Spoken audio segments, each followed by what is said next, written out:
Hoje a gente vai mergulhar numa daquelas lendas antigas, sabe? Uma história poderosa sobre o que realmente significa ser um líder.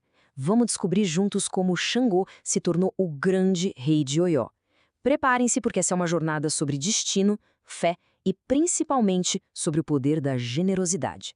Essa história toda vem da riquíssima mitologia dos orixás. E o momento que a gente vai ver aqui é crucial.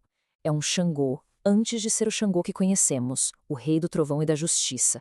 Aqui ele é Afonjá, um homem como qualquer outro, buscando um caminho, um propósito, bem no instante antes da decisão que mudaria tudo. E como muitas grandes jornadas, o primeiro passo é um ato de humildade. Xangô, sentindo que precisava de uma direção, não confiou só na própria força, não. Ele foi buscar sabedoria numa força maior. Ele foi ao encontro do oráculo. É exatamente aqui que a magia acontece. Essa simples decisão de ouvir antes de agir é a faísca que acende o caminho dele até o trono. É a prova de que a verdadeira grandeza, muitas vezes, começa com um gesto de humildade, de saber a hora de pedir um conselho. Bom, o oráculo então apresenta um desafio para ele. Mas olha só, não era um teste de força ou de poder, como a gente poderia imaginar para um futuro rei. A prova era outra, bem diferente. Era um teste para o coração dele, para a fé e, acima de tudo, para a capacidade dele de ser generoso. E é super importante a gente entender o que significa sacrifício nesse contexto. Não é sobre perda, sabe? É sobre oferenda. É um ato profundo de entrega, de confiança. É como se ele estivesse mostrando, na prática, a sua devoção e a sua fé naquela orientação que ele recebeu. E os detalhes desse sacrifício, nossa, eles revelam tudo. Não era só uma oferenda tradicional, com búzios e animais. O oráculo pediu algo muito pessoal, a própria roupa que ele usava. E mais importante ainda, o sacrifício tinha que ser compartilhado. Ele deveria dar uma parte para os seus parentes e amigos. E a reação de Xangô, isso diz tudo sobre o caráter dele. Sem pensar duas vezes, sem questionar, ele simplesmente obedeceu, de forma imediata e total.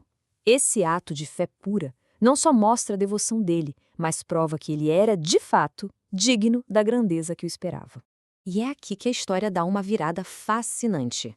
Aquele ato de sacrifício, que era algo pessoal de Xangô, não termina nele. Ele se expande, se transforma em algo muito maior. Um evento que une toda a comunidade. A oferenda vira um grande banquete. A generosidade dele, que foi uma ordem do oráculo, acaba alimentando o seu povo.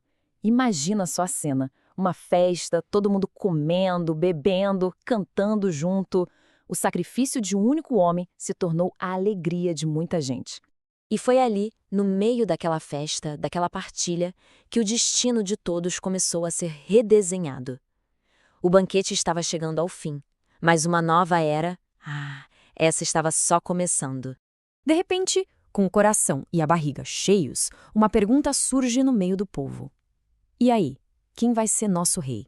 Esse é o ponto de virada. O momento em que o poder de escolher um líder foi parar nas mãos da própria comunidade. E então uma voz se levanta no meio da multidão e faz a conexão mais óbvia e ao mesmo tempo mais poderosa de todas. A sugestão não era sobre o mais forte ou o mais rico, era sobre generosidade. Quem melhor para liderar do que aquele que já tinha cuidado de todo mundo? Essa ideia se espalha como fogo. O que era só uma sugestão, de repente vira uma certeza. É claro, aquele que alimentou a comunidade era, sem dúvida nenhuma, a escolha natural para ser o líder. E aí o sentimento individual vira um grito coletivo. Não foi uma ordem de cima, não foi uma decisão forçada. Foi uma escolha que nasceu ali, do próprio povo de forma espontânea, unida por aquela experiência do banquete. E esse é o selo final. A multidão, com uma só voz, confirma a decisão. Com essa aclamação, eles não só escolhem o seu rei, eles o coroam com a força da vontade de todos. E foi assim que a profecia se cumpriu. Não pela espada, não pela guerra, mas por um ato de obediência e generosidade que conquistou o coração do povo. Xangô Afonjá, o homem que dividiu o que tinha, finalmente se tornou rei. A história de Xangô, no fim das contas, deixa uma pergunta no ar pra gente, né? O que de fato define um líder? É um destino que já está escrito? Ou será que liderança é construída, gesto por gesto, com generosidade e cuidado com as pessoas? A lenda de Xangô nos dá uma resposta bem poderosa sobre isso.